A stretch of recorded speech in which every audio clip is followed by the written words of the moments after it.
Hi guys, what's up? My name is David and welcome back to my channel. If you don't know me, I am a trans guy and I talk about trans stuff, gay stuff, and also pagan and Viking stuff. And today I wanted to combine all those themes and talk about homosexuality in the Viking Age. Now, we need to realize that there was no such thing as our modern definition of homosexuality in the Viking Age because there was no space for queer identities. Let's just say that. People had different views of the world, and that did not include having your sexuality as part of your identity, because identifying yourself with anything is quite a modern concept. It stems from the 18th, 19th century when people started to become more individualistic, when the, industrial and scientific revolution happened and less people started believing in God, or at least questioning Christianity. Before that, it wasn't really common to, well, express yourself in any way, really. At least in Christian Europe in the Viking Age, there were a set of social norms that you just have to adhere to, and of course, there were people who defied those norms, and that's kind of what we're going to talk about today. But there was a different understanding of society, there was a different society. And, like, for example, even when we speak about heterosexual people, they did not identify as heterosexual, they just fulfilled their role as heterosexual people in society. Like, they did not marry out of love, they married out of necessity, out of political interests, things like that. Yeah, sometimes love was involved, and sometimes they had lovers outside of the marriage, which was seen as normal for men and bad for women, which, shows a lot of hypocrisy, but still things that were allowed to men were not allowed to women for a long time in many different places. And the same goes for homosexuality. People, like I said, people did not marry out of love, so men married to women might as well have had sex with other men, but that didn't make them gay because the concept of a gay identity did not exist back then. But if we speak about what being gay means in today's terms, then yeah, sure, there were gay people. But it was not as widely accepted as it is now, and it's still not widely accepted now. So imagine. Now, there are some people who say that being gay was illegal in the Viking Age. And, well, that is not the case. Being gay itself was not illegal in the Viking Age.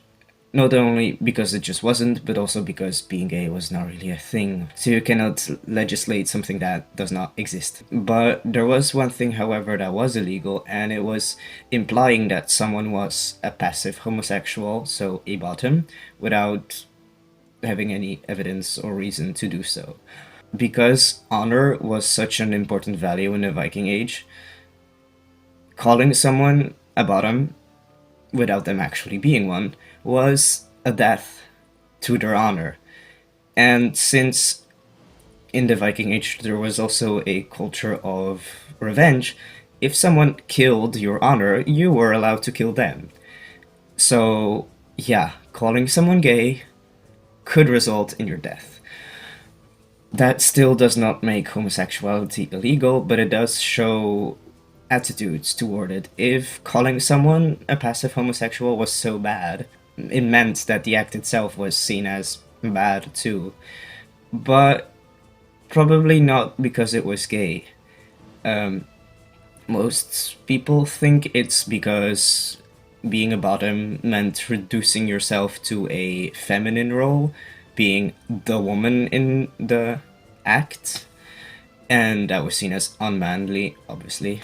So it was not as much a matter of sexuality and more of gender roles in society. So as a man, you could still fuck another man because that's what men do. But if you wanted to get fucked, that was a problem because that's not what men were supposed to do. But that's not everything when it comes to homosexuality in the Viking Age. There are multiple mentions of, well, implying it in Eddas, for example, like not necessarily homosexuality, but accusations of, well, being effeminate or practicing cider, which was considered female magic, but if you did it as a man, it basically meant you were gay.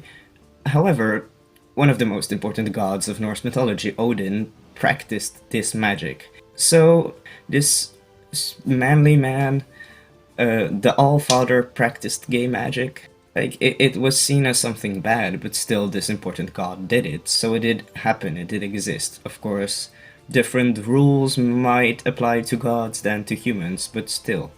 But in the Poetic Edda, there's a poem called Lokasena, which is a part where Loki goes around insulting everyone, and he implies that Odin is effeminate, and because he practices cider, and Odin tells him right back, well, you're feminine too, because if you're somewhat familiar with Norse mythology, you might know that Loki changes shapes and sometimes genders too, which means someone had thought about the possibility of, well, basically a gender fluid person in medieval times.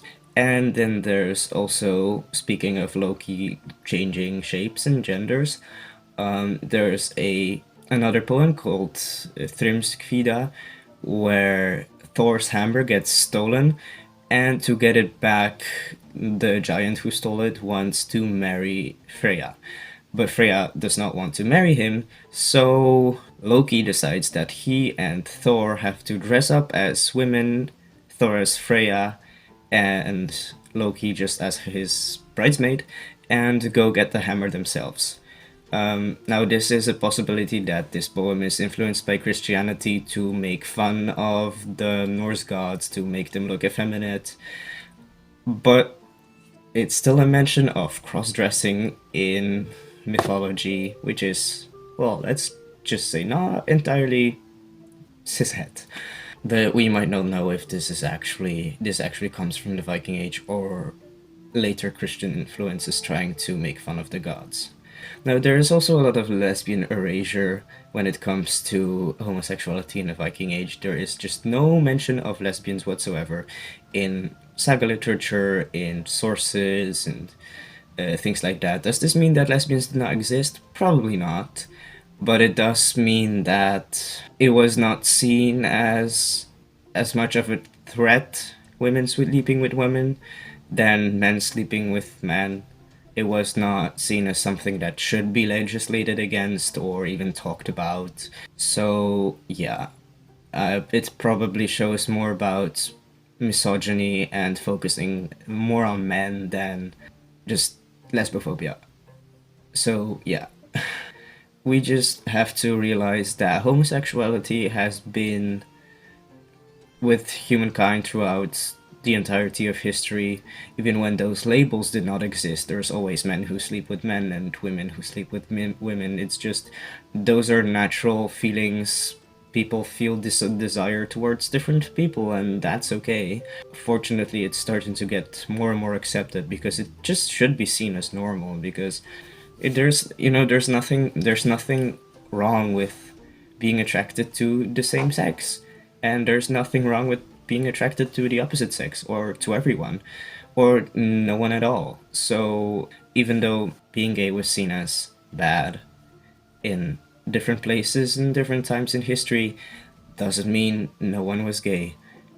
And being gay was not illegal in the Viking Age, but if it was, it would mean that there were gay people, because nothing is delegalized without the reason. If no one was being gay, there would not be any laws against it. It's just like with doing drugs. If no one was doing drugs, they would not be illegal. So, yeah, that's everything I have to say in this video. I hope you enjoyed it, and I'll see you in the next one.